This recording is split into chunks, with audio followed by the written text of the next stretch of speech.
GT Naidu பல புரட்சிகள் செய்தவர். சோளக்கதிரில், பருப்பு வகைகளில், பருத்தி வகைகளில் அவர் செய்த புரட்சி அன்றிருந்த பிரிட்டிஷ் கிறிஸ்தவர்களையும் அமெரிக்கக்கார விஞ்ஞான ஆராய்ச்சியாளர்களையும் பிரமிக்க வச்சது. அதனால அவருடைய பேர்ல நாயுடு காட்டன் சொல்லிட்டு அறிவித்தார். இவர் 1939 ஜெர்மனியில நடந்த புதுமையான கண்டுபிடிப்புகளுக்கான இதுல 3 விஷயங்களை வைத்தார். அதுல 2க்கு அவருடைய பிளேடுக்கும் சவர கத்திங்க, அதாவது ஒன்று பிளேடு, இன்னொன்று வந்து ஷேவிங் பண்ணக்கூடிய அந்த இது, 2க்கும் முதல் பரிசும் 3வது பரிசும் கிடைக்குது.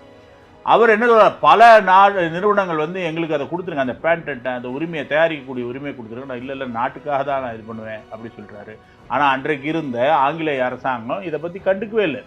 அப்புறம் அது மட்டும் இல்லாமல் ஒரு 10 லட்ச ரூபா ஒரு அமெரிக்க நிறுவனம் தருவதற்கு தயாராக இருந்தது. அந்த 10 லட்சத்து ரூபாய் கொண்டு வந்து இங்கே வந்து வச்சு அதை ஆராய்ச்சி பண்ணணும்னா 9 லட்ச ரூபா வரி கட்டணும் அப்படின்னு சொல்லிட்டு சொன்ன உடனே மொத்தமாக இலவசமாக கொடுத்தார். அது மட்டும் இல்லாமல் அந்த 1939 நடந்த அந்த இதுக்கு பிறகு அவர் அறிவிக்கிறார், என்னுடைய கண்டுபிடிப்புகள் எல்லாமே ஏன் நான் என் பேரில் இது பண்ணல தெரியுமா, பதிக்கல தெரியுமா, இந்த நாட்டில் இருக்கக்கூடிய எல்லாரும் பயன்படுத்தணும் என்று நினைத்தேன். அதனால தான் அந்த பேட்டன்ட் என்று சொல்லக்கூடிய காப்புரிமையை நான் பண்ணல.